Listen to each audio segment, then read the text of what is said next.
Good morning and welcome to Tanya and You Chapter 12. Wow, we have made it this far. We have made it to Chapter 12.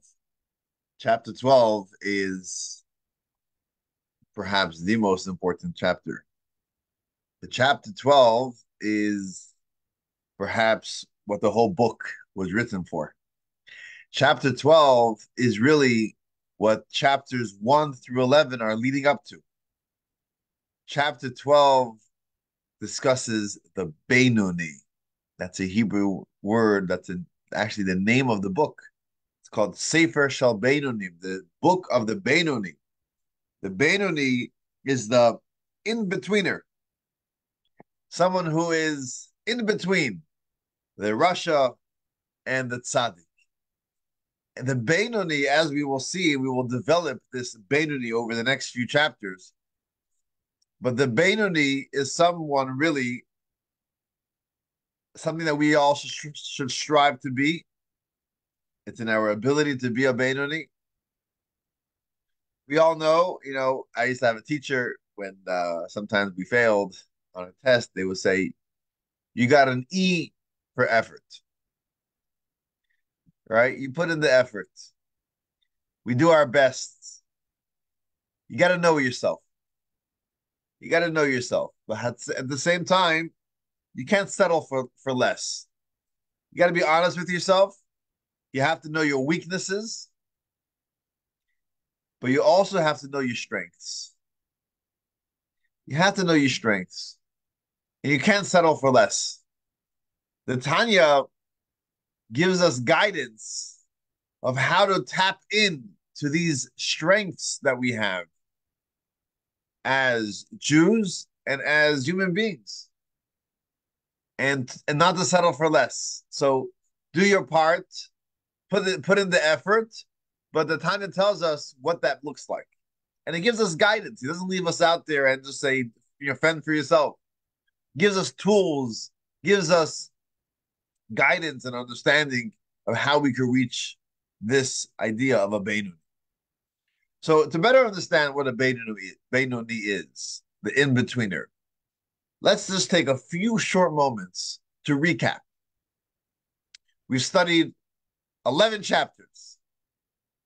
Just in 2 minutes, a recap of these 11 chapters, which basically leads us up to all lead up to chapter 12, the Benoni.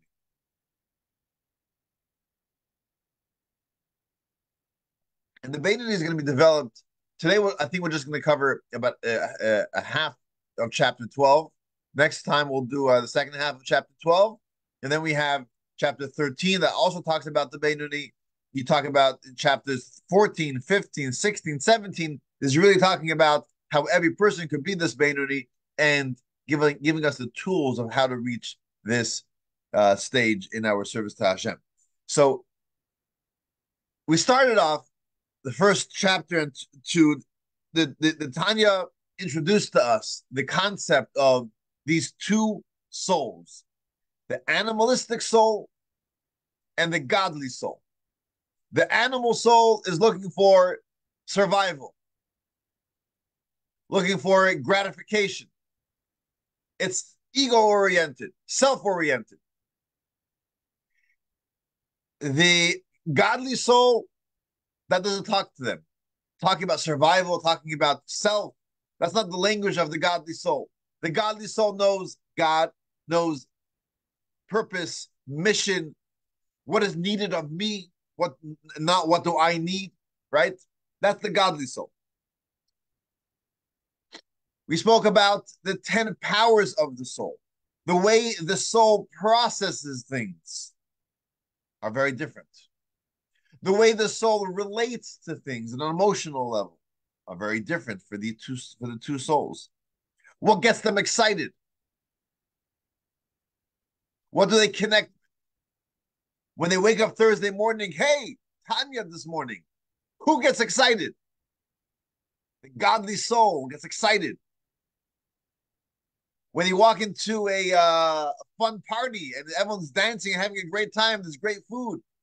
The animal soul gets excited. We work differently.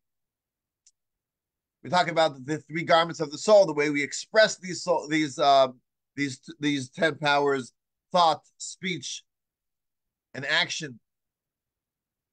When we have active thinking, what is driving us to think about this?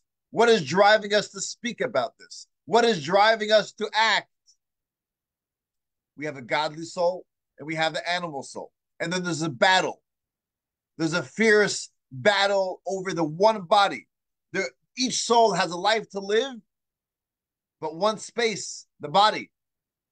Each one wants to take full control. I want to be in control of my thought. No, I want to be control of the thoughts. I want to say something. I want to say something, right? Who is going to be in control? And that is the struggle of life. And that is the battle that the Tanya talks about that happens at each and every moment in life. Who is full control? And the Tanya breaks it down into generally three categories: the tzaddik, the rasha, and then in the betweener, the Beinoni. And the truth is, the Tanya only dedicates one chapter for the tzaddik and one chapter for the rasha. And then we have like 6 chapters for the Beinoni, because ultimately, this is where it's at, the Beinoni. The tzaddik perhaps is a little bit unrelatable, but it's important to study, because to know who we are and who we are not. The tzaddik is the one who has already won the battle. Their godly soul is fully in control, not only in control of thought, speech, and action, but in control of our emotions and our thoughts and our mind, fully in control. A tzaddik doesn't even have the temptation or a struggle to do anything ungodly. That's the tzaddik.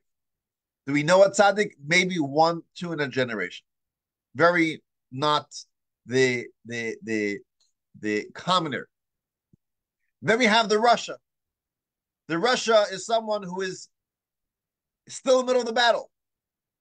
There's winds on both sides. We can't say the godly soul is fully in control, but we can't say that necessarily that the animal soul is fully in control. It's the battle. And there's a large range of rashas. We have one rasha who is in action, in thought, in speech, is pretty much a tzaddik, right? He looks like a tzaddik. Never sins. But however, there's a lapse once a day, once a week, once a month, once a year. But the idea is that they're able to lapse.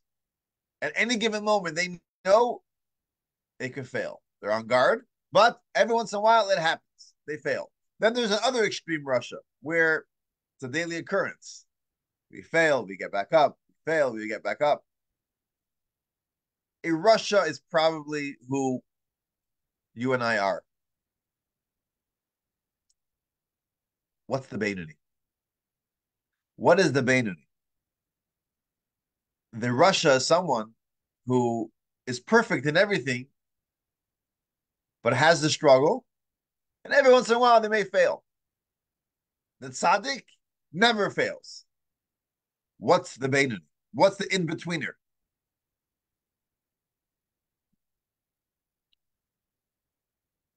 So here's where chapter 12 comes in. The Beinoni is someone who, in action, is like a tzaddik. They never fail. They never fail in thought, in speech, in action. They are in full control. The godly soul always wins. The reason why they're not a tzaddik is because internally they're struggling. The tzaddik graduated the struggle. There is no struggle. There is no temptation. The Beinoni is struggling day in, day out. The rasha is probably who we are. The Beinoni is who we could and who we should be. The Beinoni is someone who struggles internally, but in actuality, they never fail. Now, the Beinoni may sound fantastical, but the Tanya it tells us that each and every one of us could be a Beinoni, and not only in religious issues, but as a human being, a person has the power to be a Beinoni, to be in full control. Giving in to weaknesses is not human, meaning we all have it. But if a person to be a Beinoni, they have the ability to overcome their weaknesses. Now, a tzaddik, to Lynn's point, a tzaddik is someone, like we said when we discussed tzaddik in chapter 10, not necessarily. A person perhaps needs to be born with a special capability of being a tzaddik. That's why we said it's important to study it, but it's not something that we should try to even achieve because it's not so relatable to us. The tzaddik of the Tanya, the way that Tanya describes a tzaddik, not necessarily are we ever going to be a tzaddik. To fully overcome that struggle where there is no struggle anymore. Not that I was able to control myself, but I destroyed, I got rid of, I killed, I annihilated my animal soul where I don't even have that battle anymore. That's a tzaddik. That's perhaps some people are merit to have this type of life and achievement. It's not for most of us. The Beinoni is something where the Tanya says is something that we could achieve, and the Tanya gives us that guide. That this is really what we say, that Tanya is a life manual.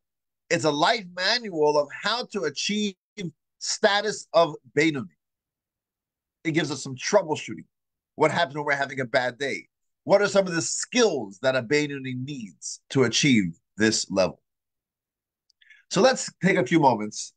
And this is really the first few lines of chapter 12, where it lays out to us what exactly is a Beinoni. And then we'll talk about some of the powerful skills that a Beinoni has and how we could apply this in our lives as well. So the Beinoni is someone, like we said, the Beinoni has an animal soul. And the Beinoni's animal soul is fully there, strong, it's active. It makes the meshuggah. It's giving, sending voices. It's doing its job. It's there. Internally, the Beinoni has a fierce battle and a struggle every single day. But the Beinoni is strong. The Beinoni is able to overpower its inner struggle every single day, every single time. It never laps. It never gives in. It's like, imagine you're on a diet, but you never fail. Sounds too fantastical. You're on a diet, you know whatever you could eat and what you can't eat. And day one, you're pretty good. Day two, it becomes a habit. Not to say that's not tempting. You see that sweets, you see the ice cream, you see the cakes, you see whatever you're not allowed to eat, and it's tempting, but you're able to control yourself. The Russia is the one who every once in a while, as we say, they cheat. No one's looking, I'll have a cookie. The Beinoni not only controls himself, but the Tanya says something very powerful. The Tanya says that the Beinoni is in a state where it's as if the Beinoni will never fail, will never fall, will never sin, will never lapse, will never break. They are in so much control over this battle that although they have the battle and they're winning every day, but they're in a state of mind where failing is not just not an option, but it's so unheard of. It's untempting.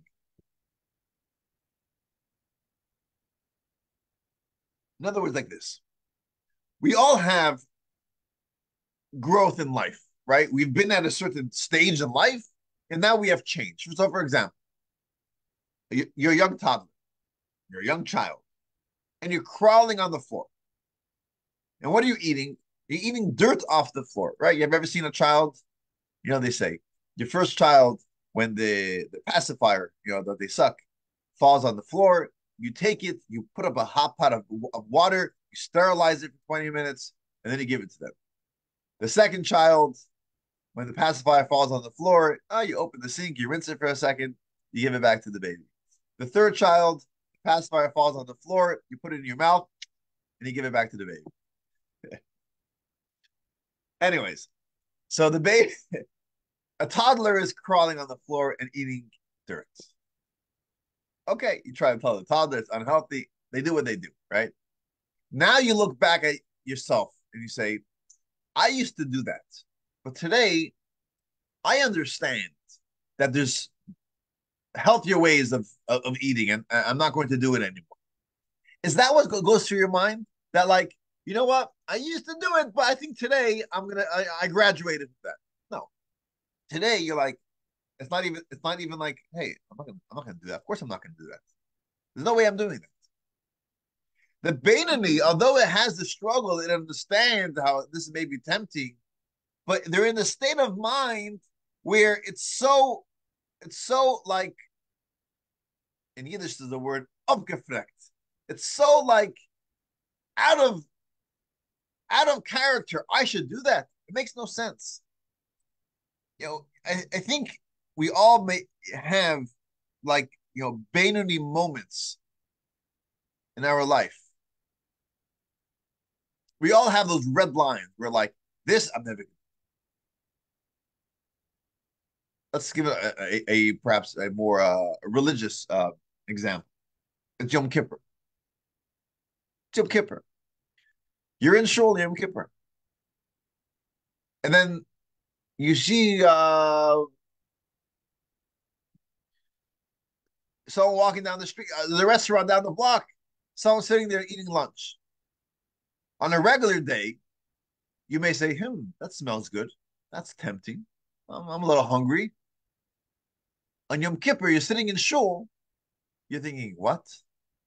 I know it tastes good, but I'm not going to, Yom Kippur. I'm not going to go eat there now. Of course not. Like, it's not even something that's like, I'm ever going to do. I understand that it's exciting. I understand that it tastes good. Maybe, but it's Yom Kippur, right? We all have our red lines where we say, you know what? I can't do this. A Beinoni is motivated in every area in life where we may struggle. The Beinoni says, I get the struggle. I'm also struggling, but I can't give in. I'll never give in. Now, will the Beinoni ever give in? Maybe one day down the line, but where his mindset right now is, of course not. And it's almost as if I've never done it before. Anyone can be a Beinoni, even someone who has failed in the past. But they reach a state of mind where they look back at their past and say, I did that. I gave in to my temptations last week. I must have been Meshuggah. So again, the Beinoni has an inner struggle, but is in full control over that inner struggle. And it's not easy. It's really not easy. We all make those resolutions and say, we're going to be strong. We're going to do what's right. A good example of that would be, what were you thinking when you were standing under the chuppah at your wedding ceremony, right? Starting a new life. And I'm, of course, going to be the best spouse. I'm going to be the best husband. I'm going to be the best wife. I'm always going to be patient. I'm always going to be giving. I'm always going to be loving. And I'm just going to be like the perfect spouse, just the right person to have around. It's going to be amazing. I'm never going to be angry. I'm never going to lose my cool. I'm never going to get upset. I'm never going to act nasty. I'm just going to be like the perfect spouse. Parents, Of course, I'm going to have children and I'm going to be loving and caring and patient. And I'm going to be, you're imagining just a wonderful, blissful family. And I'm just going to be like the dad that everyone is talking about, just the best dad out there, right? And were we serious about this? We were, of course, we were serious. This is this is what we imagined. Of course, and we made that resolution. I'm going to do it right, and then life kicks in, and then whatever a week into the marriage, month into the marriage, 6 months, a year, 10 years, 20 years. I mean, right? We all know what happens. We strive. We never give up. We never give up. We never say, you know what? This is who I am. I'm just a nasty guy, and live with me. Be right. No, we always try. I can be better. I'll be better tomorrow. Let's figure out what went wrong. Let's let's start over. Let's whatever. Let's work on it. Or even if you don't uh, verbalize it in your mind, you're thinking, I got to be better. What could I do? Right? We always try to live up to our own expectations, but as human beings, we fail. We're not perfect. We're not angels. The Tanya over here is telling us that a Benoni has an inner struggle, but is always strong enough to overcome it, never fails. And you may be thinking and saying, wait, is this possible? Now, the irony is that it's not a tzaddik, right? If you told me that the Benoni was a tzaddik that does not have an inner struggle, okay, the Benoni graduated struggle. Now there's no struggle. I get it.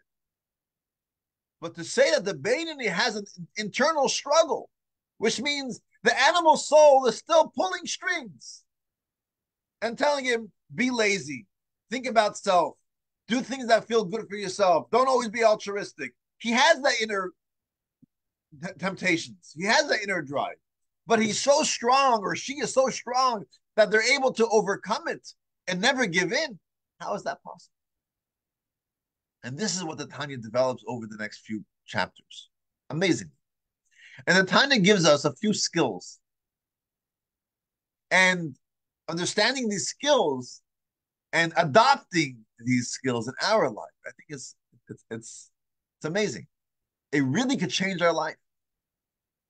If we just adopt some of the skills that a Benoni incorporates in their life, and we incorporate them in our lives will look so different. So we'll talk about the first skill today, and next time we'll do skill number 2. The first skill that a Benoni has is daily exercise. Daily exercise. Yep, the Benoni signs up to the JCC, to the gym, daily exercise. What's the daily exercise? The daily exercise that the Benoni does is the daily morning inspiration. What do I mean with this? The Tanya uses the term prayer, tefillah, prayer. Some of us think of prayer like this religious exercise, like this religious. You just got to say the words, say the Shema Esrei. Got to get through the prayer book. You have some kavana, and you kind of get involved a little bit, but ultimately it's just like kind of something that we have to do as Jews. But the way that Tanya looks at prayer, it's very differently. Tanya looks at prayer, it's a mental experience. It's an emotional experience. It's an experience where we touch base with God, we connect with God, and we think about mission. Why are we here? What's the purpose of life?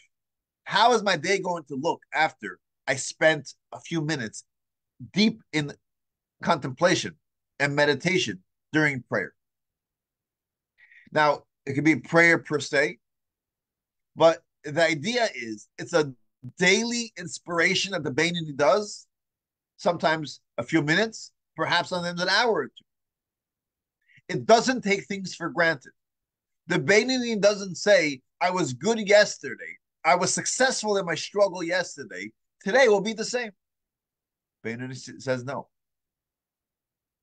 Every single day. For those professionals, by the way, who are out there, whether it is physical fitness or whether it is someone who needs their vocal cords or a musician, they can tell you that daily exercise, daily practice is so important.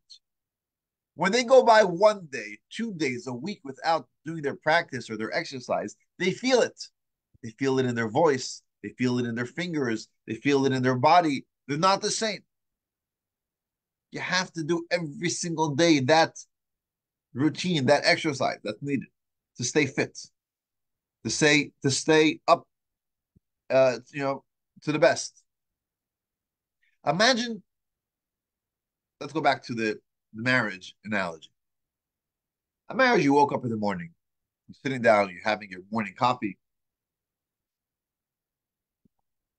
and you start thinking about your marriage. What type of spouse have I been lately? What could I do to be an even better spouse? Could be could I give more? Could I be more softer? Could I be more caring? Could I be more sensitive? As a parent, how have I been acting lately? How do my children see me? How could I be a better father, a better mother? You kind of take your 5 minutes while you're drinking your coffee instead of reading the news. You're kind of thinking about yourself and how you could be a better person. How is that day going to go? You made a resolution under your chuppah at your wedding, but it's been many years. The days that you think about it are the days you'll see they look differently. You're more patient. You're more in control of yourself. You're more cognizant of your space and your surroundings because you're mindful. You're mission oriented. And the same is true in every area in life. The Beinoni does not take things for granted. Daily, he has daily inspiration. Every single morning, he spends time on thinking about purpose, mission, not what do I need, but what am I needed for? What could I do? How am I going to be a servant of God today? What's my purpose in life? Every single day, asking these big questions. And then throughout the day, when the struggle, when temptations arrive, the Beinoni is strong. The Beinoni says, I can't give in to this. I know why I'm here. I'm here on a mission. If I'm here on a mission, I'm strong. I could withstand this. I could control myself. I'm not weak that I give in to all of my urges and drives and temptations. I'm strong because God gave me the power, the courage, the ability to overcome. So the Beinoni spends time during prayer, but it doesn't have to be during prayer. It could be prayer, but it could be the idea is the main thing is that spending every single morning or every single day a few moments to think about what am I needed for. Our day will look so different. So that is skill number one that the Beinoni has. Skill number one is it's a daily exercise. And if we could kind of just take that home with us today, try to incorporate that in our life, to spend a few moments every morning. It could be through prayer, saying the Moda'ani prayer, saying some of the morning prayers. It could be through some Torah study, but it could also be just contemplating. Who am I? How is my day going to look? Now, it could be in all areas in life. It could be about our marriage. It could be about being a parent. It could be about dealing with others at in the office or in other areas of life. But it could and it should also be about our connection to God. Overall, what's the purpose? It's another day. Is it just going to be another day on the calendar, or is it another day that God tells me I need you today? There's a mission to be done, to be completed, and be a part of it. Don't fail me. And as we say in our Moda'ani, Rabba emunatecha. Hashem says, I have faith in you. You could do it. I believe in you. I'm confident that you will overcome the struggle. So if we try to incorporate that in our life, that's the first skill. That's the first step to becoming a Beinoni.